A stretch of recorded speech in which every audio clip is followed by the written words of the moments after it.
Army chief की ज़ेरे सदारत 267वीं कोर कमांडर कॉन्फ्रेंस हुई, जिसमें कहा गया है कि पाक फौज मुल्की खुदमुख्तारी और सालमियत के दिफा के लिए पूरी तरह तैयार है। किसी को भी बलोचिस्तान में अमन खराब करने की इजाजत नहीं दी जाएगी। किसी भी मुहिम जोई का मुकम्मल ताकत के साथ जवाब देंगे।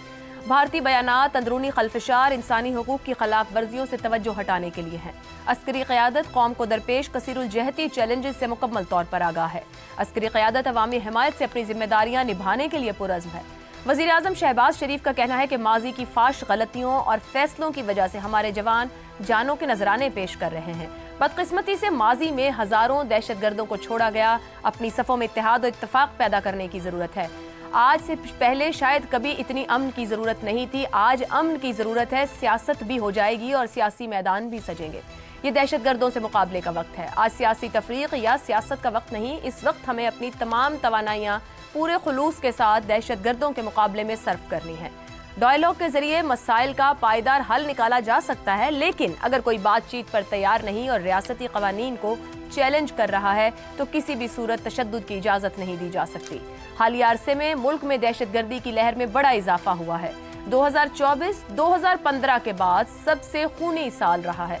एक रिपोर्ट के मुताबिक 2024 पाकिस्तान के सिविल और मिलिट्री सिक्योरिटी फोर्सेस के लिए एक दहाई में सबसे मुहलिक साल साबित हुआ।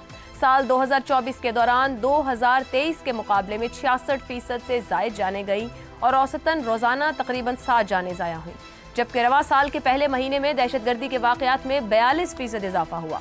दहशतगर्दी की इस बढ़ती हुई लहर को मुख्तलिफ अवामिल से जोड़ा जा रहा है, जिनमें अस्करी तंजीमों का दोबारा मुनज़्ज़म होना, बैरूनी मुदाखलत और दाखिली अदम इस्तेहकाम शामिल है।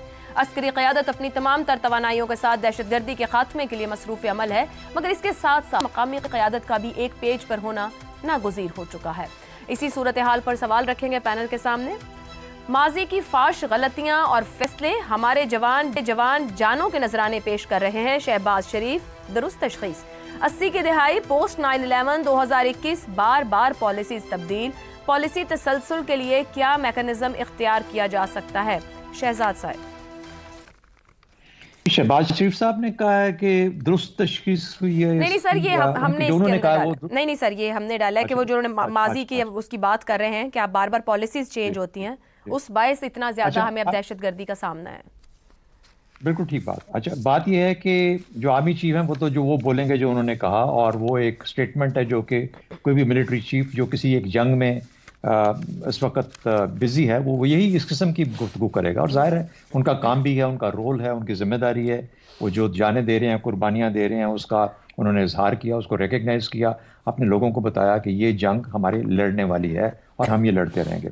सवाल ये पैदा होता है पॉलिसी के तौर पर, जिसका कि आपने जिक्र किया कि पॉलिसी के अंदर तसलसल नहीं रहा और 2021 में कुछ पॉलिसी बन गई, उससे पहले कुछ और थी, उसके बाद तो ये जो चीज़ें हैं, ये जो पॉलिसी में तब्दीलियां आईं या जो आनी चाहिए थी, मिसाल के तौर पे 2022 में जब हुकूमत बदली है तो उसके बाद पॉलिसी में क्या तब्दीली आई। जो आज की हुकूमत, जो हमारी इलेक्टेड गवर्नमेंट आई, पार्लियामेंट अपने तौर पर मौजूद है, तो क्या पॉलिसी है हमारी। आप ये कहीं ना कहीं पे किसी प्रोग्राम में ख्वाजा आसिफ साहब की बात तो सुन लेते हैं, लेकिन ये पार्लियामेंट के अंदर कब डिस्कस हुआ या किस तरीके से डिबेट हुआ, मुझे इसका नहीं पता, मैंने आज तक नहीं सुना। मुझे बताइए, हमारी पार्लियामेंट में फाइनेंस बिल सबसे इंपॉर्टेंट बिल होता है किसी भी हुकूमत के लिए, और ये सालाना, ये जिसको हम बजट कहते हैं, तो ये जो फाइनेंस बिल, इस पर आज तक कभी बहस नहीं हुई। जो बहस होती है वो अपने अपने इलाकों की तरफ ले जाते हैं, अपने ज़ाती मामला की तरफ ले जाते हैं, अपने सियासी मामला की तरफ। फॉरेन पॉलिसी के ऊपर हमारी पार्लियामेंट के अंदर कभी डिबेट नहीं, कभी सुना नहीं। हाँ, फ़लस्तीन की करारदादें आप जितनी मर्जी पास करवा लें, वो ज़रूर करते रहेंगे। फ़लस्तीन की करारदाद हो जाएगी, कश्मीर का मौका आएगा, कश्मीर के यौम कश्मीर उस हिसाब से उसकी करारदाद हो जाएगी, लेकिन पॉलिसी के ऊपर कि कश्मीर के लिए हमने क्या करना है, फ़लस्तीन के लिए क्या करना है, अफगानिस्तान पे हमारा क्या लायामल होना चाहिए, तो जब तक पॉलिसी नहीं बनेगी उससे आगे स्ट्रैटेजी नहीं बन सकती। तो पॉलिसी बनाएंगे तो स्ट्रैटेजी। अब हो क्या रहा है कि स्ट्रैटेजी तो बनती जा रही है किसी एक और जगह के ऊपर, जिनका काम है वो अपना काम कर रहे हैं स्ट्रैटेजी के तौर पे, लेकिन जहां पॉलिसी की जो बड़ी गाइडलाइन है वो एग्जिस्ट नहीं करती, है ही नहीं। तो मेरा ख्याल है कि शहबाज शरीफ साहब को ये स्टेटमेंट देने की बजाय, मैं चाहता हूं किसी वक्त शहबाज शरीफ साहब आए, पार्लियामेंट में आ जाएं और या टेलीविजन पे आके अनाउंस कर दें, लेकिन इस पे डिबेट पार्लियामेंट में बहुत एक इंपॉर्टेंट चीज है। जब तक वो नहीं होगी, हमने असल में पार्लियामेंट को अपने अपने सियासी मफाद का दिफा करने के लिए रखा हुआ है। ہم نے اس کو پالیسی اسٹیٹمنٹ یا پالیسی ڈبیٹ یا پالیسی اننسیشن جسے کہتے ہیں پالیسی کی تشہیر کرنا یا پالیسی کا بنانا، اس کے لیے یہ استعمال نہیں ہوتی. تو یہ سب سے بڑی کمزوری ہے جس کی وجہ سے ہمارا جو سول اور ملٹری کا امبیلنس ہے وہ سب سے زیادہ بڑھ کے سامنے آتا ہے، کیونکہ ہماری پارلیمنٹ پال نہیں ہے. پارلیمنٹ میں وہ لوگ نہیں ہیں جو ان ایشوز کو چھیڑ سکیں، ان کے اوپر ڈسکس اور ڈیبیٹ کر سکیں، اور جو ہیں وہ کرتے نہیں ہیں. تو میرا خیال ہے کہ اس کو اگر اس طریقے سے ہینڈل کیا جائے تو پھر پاکستان کے لیے ایک جسے کہتے ہیں کہ تسلسل والا کام اور رد عمل اور ایک پالیسی بن سکتی ہے جس میں ہم فالو کر سکتے ہیں. ٹھیک ہو گیا. افتخار صاحب، شہباز شریف صاحب یہ کہہ رہے ہیں کہ آج سیاسی تفریق یا سیاست کا وقت نہیں ہے، تمام توانائیاں دہشت گردوں سے نمٹنے کو. وہی کہہ تو رہے ہیں جمہوری ممالک میں سیاسی جماعتیں بدلتی ہیں، نہ کہ ریاستی و معاشی پالیسیز بدلی جائیں، مگر ہمارے ہاں الٹ صورتحال ہے. ایسا میکانزم کیسے ممکن ہے کہ دہشت گردی کے خلاف لڑنے کے لیے جو پالیسی ہو وہ کسی حکمران کے آنے جانے سے اس کو فرق نہ پڑے، تسلسل سے چلے؟ صحیح کہہ رہے ہیں. اور یہ جو واقعات آپ نے بتایا کہ 2024 میں جو ہے یہ خون کا سال ہے اور 66% زائد جانے گئی ہیں، تو یہ ایک دن کی کہانی نہیں ہے. یہ کہانی تو اس دن شروع ہوئی جس دن کسی نے فیصلہ کیا کہ ان کو واپس لایا جائے، ان لوگوں کو جو پاکستان کی افواج کے خلاف لڑتے رہے، پاکستان کی افواج کو قتل کرتے رہے، پاکستان کے نوجوانوں کو قتل کرتے رہے اور ان کی لاشوں کے ساتھ مذاق اڑاتے رہے، ان کے سروں سے فٹ بال بنا کے کھیلتے رہے.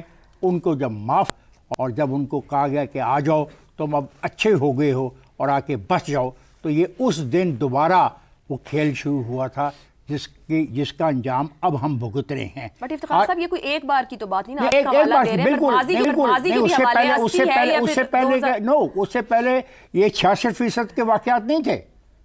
سر ایک دم تو نہیں نا کچھ بھی ایک دم نہیں. میں کب کہہ رہا ہوں ایک دم ہوا؟ آئے آ کے اسٹیبلش ہوئے، بیٹھے، جگہ بنائی، سلیپر سیل بنائے اور گھل مل گئے، اور جب وقت ملا تو وہ یہ کر رہے ہیں. یہ کون انکار کر سکتا ہے کہ یہ یا تو آپ یہ کہیں کہ ان پہ قابو نہیں پایا گیا تھا. تو میں ایک بار کی بات نہیں نہ کری، ہم دہائیوں سے اس طرح کی پالیسی دہائیوں سے بڑی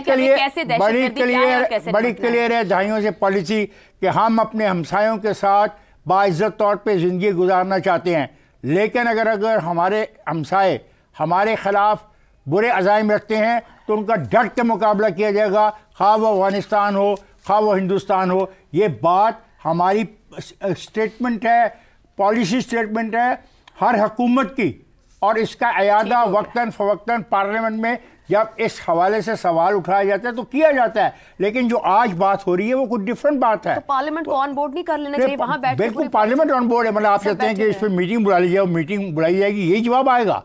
بات یہ ہے کہ آپ ایسا نہ کریں. یہ کیوں ہوا؟ جب پاکستان کی افواج نے اتنی بھاری قربانیاں دے کے اس ملک کو دہشت گردوں سے بچا لیا، صاف کر لیا، تو پھر کیا ہوا؟ پھر یہ دوبارہ کھیل کس نے شروع کی؟ آج افغانستان کے بارڈر کو کون استعمال کر کے بلوچستان میں ایکسپلائٹیشن کر رہا ہے؟ کس نے پاکستان کے اندر لوگوں کو لا کے اس قابل کیا کہ افغانستان کی باؤنڈری کے اندر آ کے کیا مطلب؟ ٹھیک ہے آپ اپنی بات کمپلیٹ، مجھے بریک پہ جانا ہے. میں یہ کہہ رہی ہوں کہ ہم تسلسل سے ایک پالیسی لیتے ہیں چند سالوں میں اس کو بدلتے ہیں. میں کب کہہ رہا ہوں ایک دن میں ہوا؟ آئے، لائے گئے، بٹھائے گئے، آرگنائز ہوئے، سلیپر سیل بنائے، آرگنائز کیا اور اپنی منمانی کی. اور مولانا فضل الرحمان تو یہ کہتے ہیں کہ رات 8 بجے کے بعد خیبر پختونخوا کے شہروں کا یہ حال ہے کہ وہاں پہ ان کا ہی روز اپنا کنٹرول ہوتا ہے. میں تو نہیں کہہ رہا. ٹھیک ہے جی.